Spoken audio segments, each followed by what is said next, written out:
प्राचीन धार्मिक कथाओं और मान्यताओं में यह अक्सर कहा गया है कि रावण मारा गया था, लेकिन श्रीलंका में कुछ ऐसे स्थान और लोक कथाएं भी हैं जो यह दावा करती हैं कि रावण की मृत्यु के बावजूद वह आज भी जिंदा है। इस कथन के पीछे धार्मिक, सांस्कृतिक और रहस्यमयी पहलुओं को लेकर कई कहानियां और किंवदंतियां प्रचलित हैं जो श्रीलंका के विभिन्न स्थलों से जुड़ी हुई हैं। आइए विस्तार से समझते हैं कि किस तरह से रावण के जिंदा होने की बातें मानी जाती हैं और उनके पीछे क्या तर्क और मान्यताएं छिपी हुई हैं।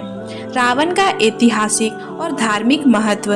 रावण लंकापति होने के साथ ही एक विद्वान ब्राह्मण, महान योद्धा, अद्वितीय संगीतज्ञ और एक श्रेष्ठ तपस्वी भी था। उसके पास कई दिव्य शक्तियां और वरदान थे।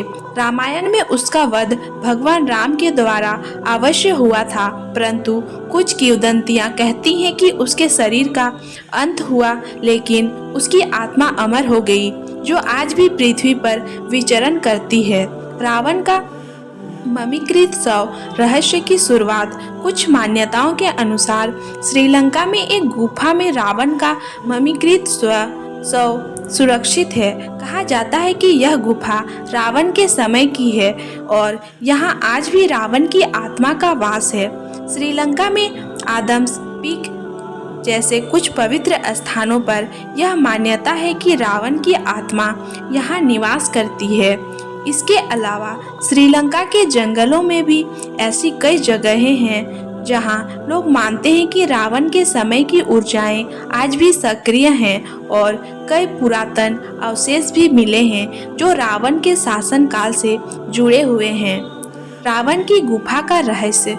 कुछ विद्वानों और शोधकर्ताओं के अनुसार श्रीलंका में रावण के नाम पर कई गुफाएं और स्थल हैं, जैसे रावण एला, रावण गुफाएं आदि। ऐसी ही एक गुफा के बारे में दावा किया जाता है कि वहां रावण का ममीकृत शव सुरक्षित रखा गया है। माना जाता है कि इस गुफा में जाने पर एक रहस्यमयी ऊर्जा का अनुभव होता है और यहाँ की वायु में कुछ ऐसा है जो साधारण नहीं है। रावण का मंत्र विज्ञान और उसकी सिद्धियां।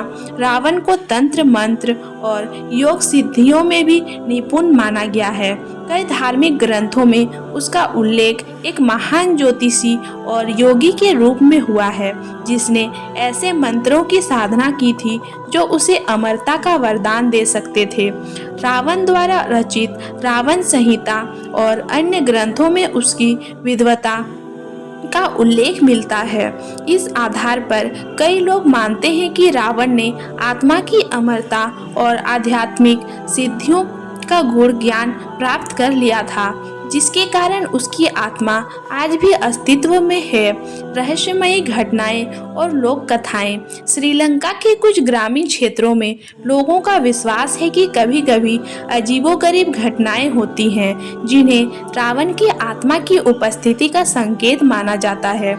इन घटनाओं में रहस्यमयी आवाजें, असाधारण ऊर्जा का अनुभव और कभी-कभी किसी अज्ञात शक्ति का आभास होना शामिल है।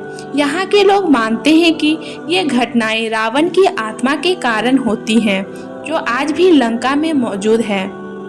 पुरातात्विक प्रमाण और अनुसंधान। हालांकि इन सभी कथाओं की पुष्टि करने के लिए ठोस वैज्ञानिक साक्ष्य नहीं है, लेकिन श्रीलंका में किए गए कई पुरातात्विक अनुसंधानों में ऐसे अवशेष मिले हैं जो यह संकेत देते हैं कि रामायण काल की घटनाओं का कुछ न कुछ आधार अवश्य है।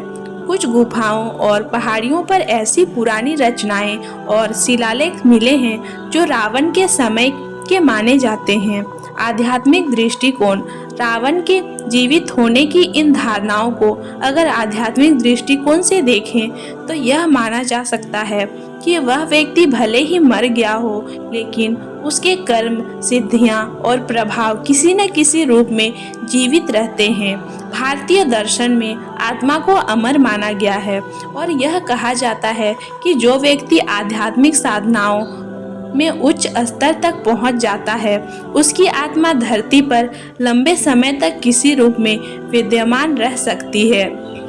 अतः अंत में यह कहना मुश्किल है कि रावण सचमुच शारीरिक रूप से जिंदा है, परंतु सांस्कृतिक, धार्मिक और लोक कथाओं के अनुसार उसकी आत्मा या उसकी अदृश्य उपस्थिति आज भी श्रीलंका के कुछ स्थानों में अनुभव की जाती है। ये कहानियाँ और मान्यताएं रावण को एक अमर व्यक्तित्व के रूप में प्रस्तुत करती हैं।